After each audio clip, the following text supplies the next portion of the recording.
ನಮಸ್ಕಾರ. ಉತ್ತರ ಕರ್ನಾಟಕ ಬೀದರ್ ನ್ಯೂಸ್ ರೌಂಡಪ್ಗೆ ಸ್ವಾಗತ. ನಾನು ಪ್ರಿಯಾಂಕಾ ಶ್ರೀಗುರು. ಬನ್ನಿ ಕ್ವಿಕ್ ಆಗಿ ನೋಡೋಣ ಇಂದಿನ ಬೀದರ್ ಜಿಲ್ಲೆಯ ಪ್ರಮುಖ ಸುದ್ದಿಗಳನ್ನು.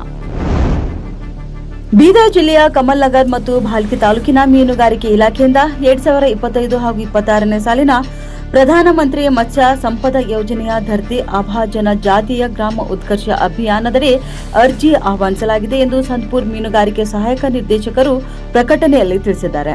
ಇನ್ನು ಮೀನುಗಾರಿಕೆಯಲ್ಲಿ ತೊಡಗಿಸಿಕೊಂಡಿರುವ ಬುಡಕಟ್ಟು ಸಮುದಾಯದ ಪರಿಶಿಷ್ಟ ಪಂಗಡದ ಜನರಿಗೆ ಮೀನು ಮಾರಾಟಕ್ಕಾಗಿ ಐಸ್ ಬಾಕ್ಸ್ ಕ್ಯೂನೊಂದಿಗೆ ದ್ವಿಚಕ್ರ ವಾಹನ, ಐಸ್ ಬಾಕ್ಸ್ ಒಂದಿಗೆ ತ್ರಿಚಕ್ರ ವಾಹನ ಮತ್ತು ಜೀವಂತ ಮೀನು ಮಾರಾಟ ಮಳಿಗೆ ಕೇಂದ್ರಗಳನ್ನು ನಿಗದಿತ ಗುರಿಗಳನ್ವಯ ಕೇಂದ್ರ ಸರ್ಕಾರವು ನೀಡಿರುವ ಪಟ್ಟಿಯಲ್ಲಿರುವ ಗ್ರಾಮಗಳಿಗೆ ಮಾತ್ರ ಸೀಮಿತಗೊಳಿಸಲಾಗಿದ್ದು, ಆಸಕ್ತರಿಂದ ಡಿಸೆಂಬರ್ 20ರೊಳಗೆ ಅರ್ಜಿ ಸಲ್ಲಿಸಬಹುದಾಗಿದೆ. ಹೆಚ್ಚಿನ ಮಾಹಿತಿಗಾಗಿ ಸಂತಪುರ ಮೀನುಗಾರಿಕೆ ಸಹಾಯಕ ನಿರ್ದೇಶಕರ ಕಚೇರಿಗೆ ಸಂಪರ್ಕಿಸಬಹುದಾಗಿದೆ ಎಂದು ಅವರು ತಿಳಿಸಿದ್ದಾರೆ. ಬೀದರ್ ಜಿಲ್ಲೆಯ ಚಿಡಗುಪ್ಪ ಪಟ್ಟಣದ ಆಟೋ ಚಾಲಕರು ಆರ್ಟಿಒ ಅಧಿಕಾರಿಗಳ ಕಿರಿಕಿರಿಗೆ ಬೇಸತ್ತು ವಿಧಾನ ಪರಿಷತ್ ಸದಸ್ಯ ಡಾಕ್ಟರ್ ಚಂದ್ರಶೇಖರ್ ಪಾಟೀಲ್ ಅವರ ಮುಂದೆ ತಮ್ಮ ಅಳಲನ್ನ ತೋಡ್ಕೊಂಡಿದ್ದಾರೆ. ನಿನ್ನೆ ತಡರಾತ್ರಿ 50ಕ್ಕೂ ಅಧಿಕ ಆಟೋ ಚಾಲಕರು ಹುಮ್ನಾಬಾದ್ ಪಟ್ಟಣದಲ್ಲಿರುವ ಮಾಜಿ ಸಚಿವ ರಾಜಶೇಖರ್ ಪಾಟೀಲ್ ಅವರ ನಿವಾಸಕ್ಕೆ ತೆರಳಿ ಆರ್ಟಿಒ ಅಧಿಕಾರಿಗಳಿಂದ ತಮಗಾಗ್ತಿರುವಂತಹ ಸಮಸ್ಯೆಗಳನ್ನ ಪರಿಷತ್ ಸದಸ್ಯರ ಮುಂದೆ ತೋಡ್ಕೊಂಡಿದ್ದಾರೆ. ಎಲ್ಲಾ ದಾಖಲೆಗಳಿದ್ರೂ ಸುಖ ಸುಮ್ಮನೆ ನಮ್ಮನ್ನ ತಡೆದು ದಂಡ ಹಾಕ್ತಾರೆ, ಆಟೋಗಳನ್ನ ಬೆನ್ನಟ್ಟಿದ್ದಾರೆ, ಆಟೋಗಳಲ್ಲಿ ಪೇಷಂಟ್ ಇದ್ದಾರೆ ಎಂದ್ರೂ ಕೂಡ ಕೇಳದೆ ನಮ್ಮನ್ನ ದಾರಿಯಲ್ಲೇ ತಡೆದು ನಿಲ್ಲಿಸುತ್ತಾರೆ ಎಂದು ಆರ್ಟಿಒ ಅಧಿಕಾರಿಗಳ ವಿರುದ್ಧ ಆರೋಪಗಳನ್ನ ಮಾಡಿದ್ದಾರೆ.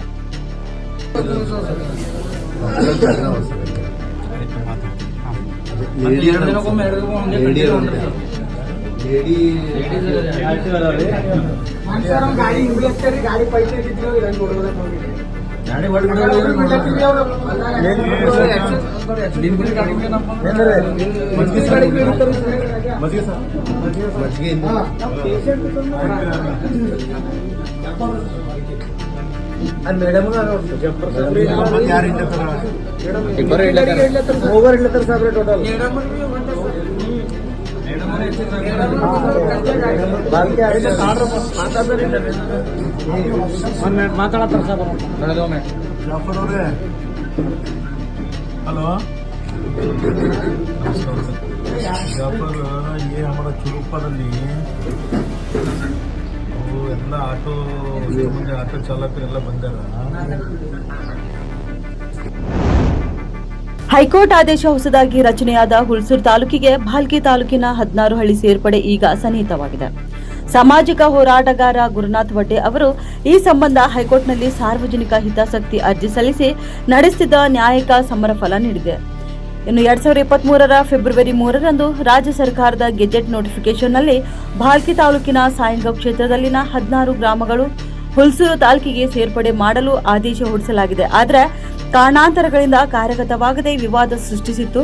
ಇನ್ನು ಹುಲ್ಸೂರು ಜನರು ಬೇಗ ಸೇರ್ಪಡೆಗೆ ಪ್ರತಿಭಟನೆ ಸಹ ನಡೆಸಿದ್ದಾರೆ. ಈ ಮಧ್ಯೆ ಗುರುನಾಥ್ ವಡ್ಡೆ ಈ ಸಂಬಂಧ ಹೈಕೋರ್ಟ್ನಲ್ಲಿ ಪಿಐಎಲ್ ಸಲ್ಲಿಸಿ ಇದಕ್ಕೆ ಪರಿಹಾರ ಒದಗಿಸುವ ಕಾರ್ಯ ಮಾಡಿ ಗಮನ ಸೆಳೆದಿದ್ದಾರೆ. ಭಾಲ್ಕಿ ತಾಲೂಕಿನ ಜೋಳದಪ್ಕ ಗ್ರಾಮ ಪಂಚಾಯಿತಿಗೆ 2023 ಹಾಗೂ 24ನೇ ಸಾಲಿನ ಗಾಂಧಿ ಗ್ರಾಮ ಪುರಸ್ಕಾರ ಲಭಿಸಿದೆ.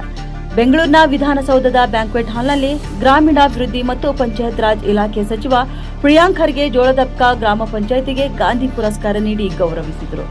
ಸರ್ಕಾರದ ಅನುದಾನ ಬಳಸಿ ಗ್ರಾಮಗಳಿಗೆ ಅಗತ್ಯ ಸೌಕರ್ಯ ಮತ್ತು ವಿವಿಧ ಯೋಜನೆ ಸಮರ್ಪಕವಾಗಿ ಅನುಷ್ಠಾನಗೊಳಿಸಿದ ಹಿನ್ನೆಲೆಯಲ್ಲಿ ಈ ಪುರಸ್ಕಾರ ನೀಡಲಾಗಿದೆ. ಇನ್ನು ಗ್ರಾಮ ಪಂಚಾಯಿತಿ ಅಧ್ಯಕ್ಷ ರವಿ ಪಾಟೀಲ್ ಮತ್ತು ಅಭಿವೃದ್ಧಿ ಅಧಿಕಾರಿ ಸಂಗಮೇಶ್ ಸಾವಳಿ ಸೇರಿ ಗಾಂಧಿ ಪುರಸ್ಕಾರ ಪ್ರಶಸ್ತಿ ಸ್ವೀಕರಿಸಿದರು. ಬೀದರ್ ಜಿಲ್ಲೆಯ ಚಿಡಗುಪ್ಪ ತಾಲೂಕಿನ ಮನ್ನೈಖೇಳಿ ಗ್ರಾಮ ಪಂಚಾಯಿತಿಗೆ 2023 ಹಾಗೂ 24ನೇ ಸಾಲಿನ ಗಾಂಧಿ ಗ್ರಾಮ ಪ್ರಶಸ್ತಿ ದೊರೆತಿದೆ.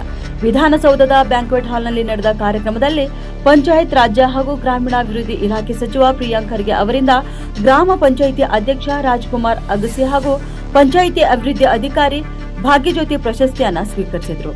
ತೆರಿಗೆ ಸಂಗ್ರಹಣೆ, ಶುದ್ಧ ಕುಡಿಯುವ ನೀರು, ಆರೋಗ್ಯ, ಹೈಜೀನ್, ಮಹಿಳಾ ಸಬಲೀಕರಣ ಮತ್ತು ಮೂಲ ಸೌಕರ್ಯ ಅಭಿವೃದ್ಧಿ ಸೇರಿದಂತೆ ಹಲವು ಸೂಚಕಗಳನ್ನು ಗಮನಿಸಿ ಪ್ರಶಸ್ತಿಯನ್ನು ನೀಡಲಾಗಿದೆ. ಇನ್ನು ಕಾರ್ಯಕ್ರಮದಲ್ಲಿ ಮುಖ್ಯಮಂತ್ರಿ ಸಿದ್ದರಾಮಯ್ಯ, ಉಪಮುಖ್ಯಮಂತ್ರಿ ಡಿಕೆ ಶಿವಕುಮಾರ್ ಸೇರಿ ಹಲವು ಗಣ್ಯರು ಉಪಸ್ಥಿತರಿದ್ದರು. ದೇವರು ವರ ಕೊಟ್ಟರು, ಪೂಜಾರಿ ವರ ಕೊಟ್ಟಿಲ್ಲ ಎಂಬಂತೆ ಸರ್ಕಾರ ರೈತರಿಗೆ ಬೆಳೆ ಪರಿಹಾರ ನೀಡಿದ್ರು. ಇನ್ನು ಬ್ಯಾಂಕ್ ಅಧಿಕಾರಿಗಳು ಬ್ಯಾಂಕ್ನಲ್ಲಿ ಹಣ ಇಲ್ಲ ಎಂಬ ನೆಪವನ್ನ ಹೇಳಿ ರೈತರನ್ನ ಕಳೆದ 2 ದಿನಗಳಿಂದ ಸತಾಯಿಸುತ್ತಿರುವ ಘಟನೆ ಬೀದರ್ ಜಿಲ್ಲೆಯ ಔರಾ ತಾಲೂಕಿನ ವಡಗಾಂವ್ ಡಿ ಗ್ರಾಮದಲ್ಲಿ ನಡೆದಿದೆ. ಡಿಸಿಸಿ ಬ್ಯಾಂಕ್ನ ವಡಗಾಂವ್ ಶಾಖೆಯಲ್ಲಿ ರೈತರು ತಮ್ಮ ಬೆಳೆ ಪರಿಹಾರ ಹಣಗಾಗಿ ಕಳೆದ 2 ದಿನಗಳಿಂದ ಬ್ಯಾಂಕ್ಗೆ ಅಲಿತಿದ್ದಾರೆ. ಬ್ಯಾಂಕ್ ಅಧಿಕಾರಿಗಳು ಎಟಿಎಂ ಮುಂಭಾಗದಲ್ಲಿ ಹಾಕಿದಂತೆ ನೋ ಕ್ಯಾಶ್ ಎಂಬ ಬೋರ್ಡ್ ಅನ್ನ ಹಾಕಿ ರೈತರನ್ನ ಬ್ಯಾಂಕಿನ ಆಚೆ ಕಾಯಿಸ್ತಾ ಕೂರಿಸಿದ್ದಾರೆ. ಇನ್ನು ಬ್ಯಾಂಕ್ ಅಧಿಕಾರಿಗಳು ಸೌಜನ್ಯಕ್ಕೆ ಕೂರಲು ಕುರ್ಚಿಯನ್ನು ಸಹ ನೀಡದೆ 60 ರಿಂದ 70 ವಯಸ್ಸಿನ ಹಿರಿಯ ರೈತರು ಬ್ಯಾಂಕ್ ಮುಂಭಾಗದಲ್ಲಿ ಸರ್ಕಾರ ನೀಡಿದ ಅಲ್ಪ ಪರಿಹಾರಕ್ಕೆ ಕಾಯ್ತಾ ಕೂತಿದ್ದಾರೆ. ನಾವು ಸರ್ ಇದಕ್ಕೆ ಬ್ಯಾಂಕಿಗೆ ಬಂದಿದ್ದೀವಿ. ಬೆಳೆ ಪರಿಹಾರ ಬಂದ ದುಡ್ಡು ಸಲ ಬ್ಯಾಂಕಿಗೆ ನಾವು 10:30 ಬಂದಿವಿ ಸರ್. ಬ್ಯಾಂಕಿನ ಕ್ಯಾಶ್ ಇಲ್ಲ ಅಂತ ಅದಕ್ಕೆ ಸ್ವಲ್ಪ ಇದು ಮಾಡ್ರೆ ವಿಡ್ರಾ ಕೊಟ್ಟಿದ್ದೀವಿ. ವಿಡ್ರಾ ಕೊಟ್ಟು ಕುಂತಿದ್ದೀವಿ. ಈಗ ಕ್ಯಾಶ್ ಬಂದ ತೊಗೋಬೇಕು. ಏನು ರಿಚೇರಿಲ್ಲ, ಇದೇ ಪರಿಸ್ಥಿತಿ, ಯಾವಾಗಲೂ ಇದೇ ಪರಿಸ್ಥಿತಿ, ಏನು ಮಾಡೋಕ್ಕಾಗಲ್ಲ. ಪ್ಲಸ್ ಅವರಿಗೆಲ್ಲ ಇದೇ ಪರಿಸ್ಥಿತಿ. ಯಾಕಂದರೆ ದುಡ್ಡು ಬರಬೇಕು ಬ್ಯಾಂಕಿನಿಂದ, ಬೀದರ್ನಿಂದ, ಹೆಡ್ ಆಫೀಸ್ನಿಂದ ಅಲ್ಲಿ ಬರೋತ್ತಿ ಕೊಡಬೇಕು. 10, 10:30, 12 ಗಂಟೆ ಬರ್ ದುಡ್ಡು. ಆವಾಗ ಡ್ರಾ ಮಾಡ್ತಾರೆ. ಕೆಲವು ಮಂದಿ ಹಂಗೆ ವಾಪಸ್ ಹೋಗ್ತಾರೆ ಚಕಾಸಿ ಕುಂತಿ ನಾವು ನಾಳೆ ನೋಡೋಣ ಅಂತ. ನಾಳೆ ಬಂದರೂ ಇದೇ ಪರಿಸ್ಥಿತಿ. ದೇವ್ರು ಕೊಟ್ಟರು ದೇವ್ರ ಪೂಜೆಯಲ್ಲಿ ಪ್ರಸಾದ ಕೊಟ್ಟಿಲ್ಲ ಅಂತ ಏನು ಹೇಳಿಕ್ಕಾಗ್ತದೆ ಹೇಳಿ? ಏನು ಹೇಳಿಕ್ಕಾಗಲ್ಲ ಅವ್ರಿಗೆ. ರೊಕ್ಕ ಸಲ ಇವು ಬರಗಾಲ ರೊಕ್ಕ ಹಾಂ ಸರ್. ರೊಕ್ಕ ಇಲ್ಲ, ದುಡ್ಡಿಲ್ಲ ಅಂತ ಕೊಡ್ತಾರೆ. ಈಗ ಮುಂಜಾನೆ ಇಟ್ಕೊಂತೀವಿ ಸರ್, ದಸರಾ ನಿಮಗೆ ಹಂಗೆ ಭೀ ಐತಿ ಗೊತ್ತಿ. ಅದು ರೊಕ್ಕ ಇಲ್ಲ ಕೊಡ್ರಿ, ಅದು ಕೇಳಿಲ್ಲ ಸರ್. ಹಿಂಗೆ ಅಂತ ಕೇಳಿಲ್ಲ, ಕೊಡ್ರಿ ಅಂದ್ರೆ ಸುಮ್ಕೊಂಡು. ಅಂಗವಿಕಲತೆ ಎಂಬುದು ದೇಹದಲ್ಲಿರಬಹುದಾದ್ರೆ ಸಾಧನೆ ಮಾಡುವ ಶಕ್ತಿ ಎಲ್ಲರ ಬಳಿ ಒಂದೇ ಇರುತ್ತೆ. ಇನ್ನು ಸಾಧಿಸುವ ಛಲವಿದ್ದರೆ ಸಾಧನೆಗೆ ಅಂಗವಿಕಲತೆ ಅಡ್ಡಿಯಾಗದು. ಆದುದರಿಂದ ಅಂಗವೈಕಲ್ಯವನ್ನ ನ್ಯೂನ್ಯತೆ ಎಂದು ಭಾವಿಸದೆ ಅದನ್ನ ಸಾಧನೆಗೆ ಪ್ರತ್ಯೇಕ ಮಾರ್ಗ ಎಂದು ಭಾವಿಸಿ ಎಲ್ಲರೂ ಸಾಧನೆ ಮಾರ್ಗದತ್ತ ಸಾಗಬೇಕು ಎಂದು ಜಿಲ್ಲಾಧಿಕಾರಿ ಶಿಲ್ಪಾ ಶರ್ಮಾ ತಿಳಿಸಿದ್ದಾರೆ.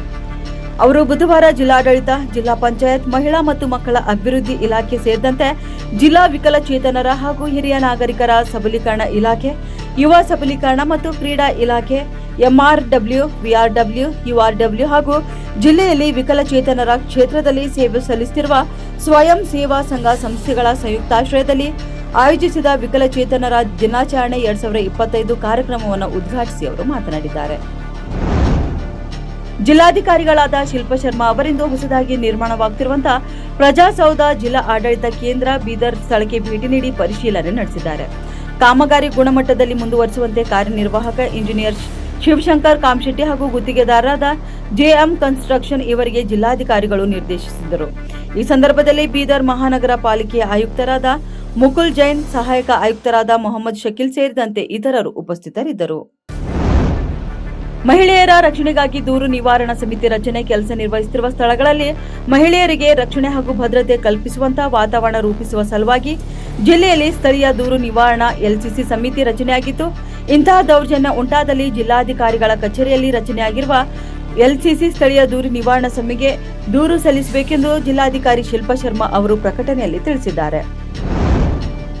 ರಾಜ್ಯದಾದ್ಯಂತ ಡಿಸೆಂಬರ್ 19ರಂದು ಜಗನ್ಮಾತೆ ಅಕ್ಕಮಹಾದೇವಿ ಚಲನಚಿತ್ರ ಬೆಳ್ಳಿ ಪರದೆ ಮೇಲೆ ತೆರೆ ಕಾಣಲಿದೆ ಎಂದು ಚಲನಚಿತ್ರ ನಟ, ನಿರ್ಮಾಪಕ, ನಿರ್ದೇಶಕ ವಿಷ್ಣುಕಾಂತ್ ಬಿಜೆ ಹೇಳಿದರು. ಪಟ್ಟಣದಲ್ಲಿ ನಡೆದ ಸುದ್ದಿಗೋಷ್ಠಿಯಲ್ಲಿ ಮಾಹಿತಿ ನೀಡಿದ ಅವರು, ಭರತ್ ಸಿನಿ ಕ್ರಿಯೇಷನ್ಸ್ ಬ್ಯಾನರ್ನಡಿ ನಿರ್ಮಾಣಗೊಂಡಿರುವ ಭಕ್ತಿ ಪ್ರಧಾನವಾಗಿರುವ ಜಗನ್ಮಾತೆ ಅಕ್ಕಮಹಾದೇವಿ ಚಿತ್ರ ಬಿಡುಗಡೆ ಸಿದ್ಧಗೊಂಡಿದೆ. ರಾಜ್ಯದ 100ಕ್ಕೂ ಅಧಿಕ ಚಿತ್ರಮಂದಿರ ಸೇರಿ ನೆರೆಯ ತೆಲಂಗಾಣ ಮತ್ತು ಮಹಾರಾಷ್ಟ್ರ ರಾಜ್ಯಗಳಲ್ಲಿ ಏಕಕಾಲಕ್ಕೆ ಈ ಚಿತ್ರ ಬಿಡುಗಡೆಗೊಳ್ಳಲಿದೆ. ಅಮೆರಿಕ, ಇಂಗ್ಲೆಂಡ್, ಇನ್ನೂ ಕೆಲ ಹೊರ ದೇಶಗಳಲ್ಲಿಯೂ ಸಹ ಚಿತ್ರ ಬಿಡುಗಡೆಗೆ ಯೋಜನೆ ಹಾಕಿಕೊಳ್ಳಲಾಗಿದೆ ಎಂದು ಅವರು ತಿಳಿಸಿದ್ದಾರೆ. ನಮಸ್ಕಾರ. ಬೀದರ್ ಜಿಲ್ಲೆಯ ಭಾಲ್ಕಿ ತಾಲೂಕಿನ ಪತ್ರಕರ್ತ ಬಾಂಧವರಿಗೆಲ್ಲ ಸ್ವಾಗತ, ಸುಸ್ವಾಗತ. ಇವತ್ತು ನಾವು ಜಗನ್ಮಾತೆ ಅಕ್ಕಮಹಾದೇವಿ ಚಲನಚಿತ್ರದ ಪತ್ರಿಕಾಗೋಷ್ಠಿಯನ್ನು ನಮ್ಮದೇ ತಾಲೂಕಿನಲ್ಲಿ ತಮ್ಮೆಲ್ಲರನ್ನು ಆಹ್ವಾನಿಸಿ ಸ್ವಾಗತ ಕೋರುತ್ತಾ ಈ ಚಲನಚಿತ್ರದ ಬಿಡುಗಡೆಯ ಬಗ್ಗೆ ತಮ್ಮೆಲ್ಲರಿಗೂ ತಿಳಿಸೋಣ ಅಂತ ಇವತ್ತಿನ ಪತ್ರಿಕಾಗೋಷ್ಠಿಯಲ್ಲಿ ಕರೆದಿದ್ದೇವೆ. ಕೆಲವೊಂದು ಇನ್ಫಾರ್ಮೇಷನ್ ಕೊಡಬೇಕಂತ ಬಯಸ್ತೇವೆ. ಮಿತ್ರರೇ, ಇಲ್ಲಿವರೆಗೆ ನನ್ನ ಚಲನಚಿತ್ರಗಳನ್ನು ತಾವು ನೋಡಿದ್ದೀರ, ಹಾರೈಸಿದ್ರಿ, ಯಶಸ್ವಿ ಆಗಲಿಕ್ಕೆ ತಾವು ಕೂಡ ಪ್ರಯತ್ನ ಪಟ್ಟಿದ್ರಿ. ನಿಮ್ಮ ಸಹಕಾರ ಈ ಚಲನಚಿತ್ರಕ್ಕೂ ಇರಲಿ ಅಂತ ಬಯಸ್ತೇನೆ. ಜಗನ್ಮಾತೆ ಅಕ್ಕಮಾರಿ ಚಲನಚಿತ್ರವು ಇದೇ ತಿಂಗಳ ಅಂದರೆ ಡಿಸೆಂಬರ್ 19ರಂದು ರಾಜ್ಯಾದ್ಯಂತ ರಾಷ್ಟ್ರಾದ್ಯಂತ ಅಲ್ಲದೆ ರಾಷ್ಟ್ರದಿಂದ ಹೊರ ರಾಷ್ಟ್ರಗಳಲ್ಲೂ ಕೂಡ ಪ್ರಯತ್ನ ಮಾಡ್ತಾ ಇದ್ದೀವಿ. ಬಹುಶಃ ಡಿಸೆಂಬರ್ 19ರಲ್ಲಿ ಆಗ್ಬೋದು, ಇಲ್ಲದಿದ್ದರೆ ಆಮೇಲಾದ್ರೂ ಆಗ್ಬೋದು. ಆದರೆ ಸದ್ಯದಲ್ಲಿ ಡಿಸೆಂಬರ್ 19ರಂದು ಕರ್ನಾಟಕ ಮತ್ತು ಪಕ್ಕದ ಮಹಾರಾಷ್ಟ್ರದ ಉದ್ಗೀರು, ಲಾತೂರ ಮತ್ತು ಸೋಲಾಪುರದಲ್ಲಿ ನಾವು ಬಿಡುಗಡೆ ಮಾಡುವ ಒಂದು ಯೋಜನೆ ಹಾಕ್ಕೊಂಡಿದ್ದೇವೆ. ಹಾಗೆ ಇನ್ನೊಂದು ಪಕ್ಕದಲ್ಲಿ ತೆಲಂಗಾಣದ ಜೈರಾಬಾದ್, ಸದಾಶಿವಪೇಟ್, ಹೈದರಾಬಾದ್ ನಗರದಲ್ಲಿ ಹೀಗೆ ಕೆಲವೊಂದು ಕಡೆ ನಾವು ರಿಲೀಸ್ ಮಾಡೋಂಥ ಒಂದು ಪ್ಲ್ಯಾನ್ ಮಾಡ್ತಾ ಇದ್ದೇವೆ. ಕನ್ನಡದಲ್ಲಿ ಸುಮಾರು 100 ಚಿತ್ರ ಮಂದಿರಕ್ಕಿಂತ ಹೆಚ್ಚಿನ ಚಲನಚಿತ್ರ ಮಂದಿರಗಳಲ್ಲಿ ಒಂದು ಬಿಡುಗಡೆ ಮಾಡುವ ಪ್ಲ್ಯಾನ್ ಅಲ್ಲಿ. ಇವಾಗಿದ್ದು ಇಂದಿನ ಬೀದರ್ ಜಿಲ್ಲೆಯ ಪ್ರಮುಖ ಸುದ್ದಿಗಳು. ಮತ್ತೆ ಭೇಟಿಯಾಗೋಣ ಮುಂದಿನ ರೌಂಡಪ್ನಲ್ಲಿ. ನಮಸ್ಕಾರ.